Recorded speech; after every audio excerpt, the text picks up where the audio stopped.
did have the main event of Umar Nurmagomedov versus Cory Sandhagen. Sandhagen's my boy. I've been calling for Sandhagen to win the title already for quite some time. And after last night, yes, tear shed. Yeah, did it come through? Let me know if it comes through. But yes, no, oh, man, these iOS, you can never trust it. But yes. So look, for me going into this, I thought big jump for Umar. He's currently ranked 10th, going up against Sandhagen, who I've been saying already for years should be a champion, will be a champion. He continues to seem to be taking steps back year after year. And look, when you talk about the jump, Umar goes up against Begsat Almakan. Is his last fight. And everybody knows him. Everybody knows him. But to be fair, that was a short notice fight. He was supposed to fight Sandhagen, and that didn't happen. And then there was a bunch of mix-ups, and then they do Almakan. And then there was weirdness with scheduling that. But still, going from that against and then jumping up to Sandhagen is... It's a big jump. It's a big jump, man. It's a massive jump. He got rocked in that fight, if I remember correctly. So there's some question marks. Again, there's going to be a lot of questions to answer here. He carries the Nurmagomedov name.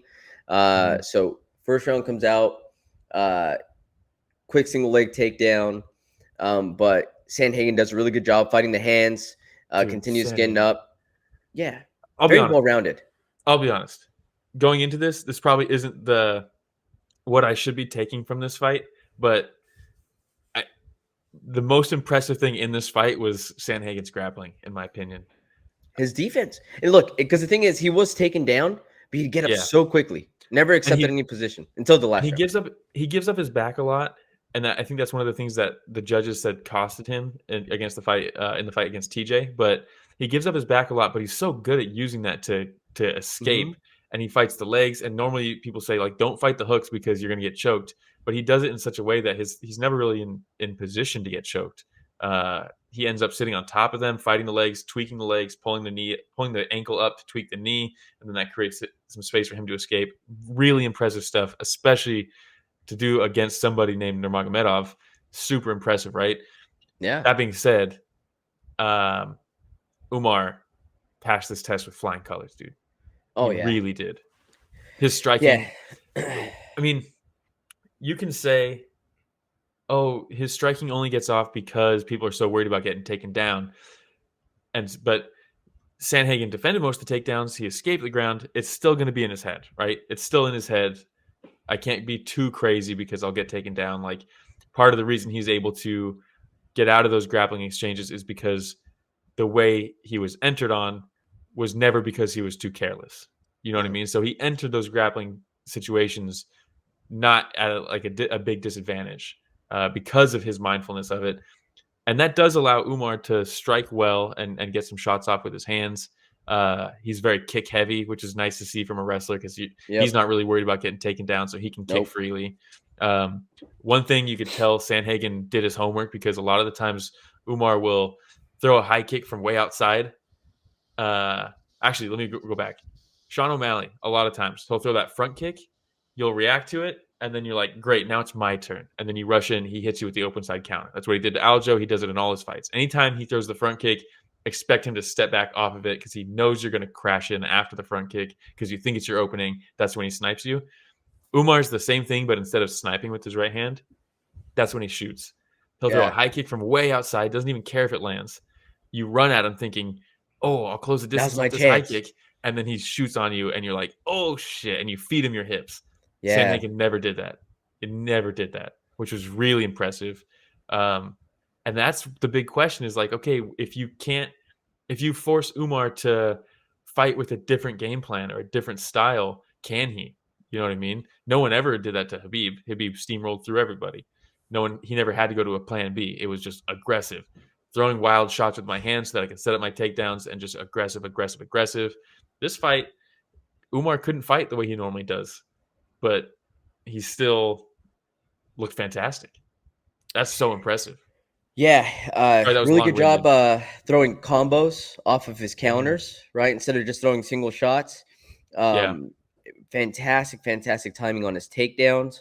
You know, they get into some really nice, combination trading. And Cory, to your point, when he'd blitz in he'd finally throw a combo, and then Umar just level changes and he's done. Anytime that there was some type of exchange like that, it was such good timing. And it was always around a minute and a half left in the round. I noticed that too. So they'd be trading quite a bit. Oh, it's a striking match. Yeah. and then boom, here's the level change. And once on the ground and once here, he almost lands a crucifix a couple times, right? Yeah. A couple rounds. What was it, third and fifth, where he ended up taking his back for some time? Well, yeah, for a little bit of time. I think he took his back in most of the rounds, even if it was just briefly. But he had a little bit more control in a couple rounds. But this Cory is found that left hook, man. This is Sandhagen. For him to do this to Sandhagen. Yeah, and one of the things that, because that game planning is so good from the Nurmagomedov camp, Cory sometimes he would find, especially late in the fight, he found a lot of success with the lead left hook. He would just hop in and left hook him, and that he was catching him, but he never followed up with a 2. A lot of times you'll see like a 3-2, really good combination, but he never followed up with the 2 on it. And I think probably, is to your point, when he would open up in a combination, that's when Umar would level change. So he's like, he was kind of restricted to just kind of throwing pot shots. And yeah, Cory hits hard, but he isn't throwing. He's not Francis Ngannou. He's not. He doesn't have the death touch. So those pot shots aren't going to be enough. You have to combination punch. But every time he did, he got punished for it. So he stopped. And that's very impressive from Umar. If you can stop Cory Sandhagen, Great shout out from Ganskow saying Cory's going to be like Dustin Poirier or Justin Gaethje, elite fan favorite for years, but never touch undisputed. I think that might be the case. Ouch. It might be the case, and it hurts because I did I pick him this year again? I can't. I don't know. I don't remember. Yeah. I hope I didn't, because that would have been like the second or third year in a row that I do, and every year I'm just disappointed. It's tough, dude. He seems like such a good dude. I think you probably picked Merab. Oh, hey, let's go, Mexican fighter Merab. Let's do this. Yeah. His last promo that he cut was so good, dude. All his promos are good, dude. He's hilarious. All right, yeah. So taking a look at the rankings right now. Yeah, I mean, it's Sean O'Malley versus Merab, right? Yeah. He gets winner? Yeah, I think so. I think that's what you do. Who else is there in Petr Yan? Cheeto UFC needs to just lost? SEO. Yeah, Cheeto, you can't do that. Figgy has an argument, but I don't think it's going to happen. Yeah, fuck it. I mean, does Petr Yan have a fight? Because if not, why not just do like a Petr Yan versus Figgy? And then he beat Song Yadong, but I think he got injured after that. I could be wrong. Figgy that division still looks pretty dangerous, man. I mean, I know that there's some older names in there, but damn. Yeah, Ganskow says UFC already said Umar gets the winner for title. Yeah, but they've said that before.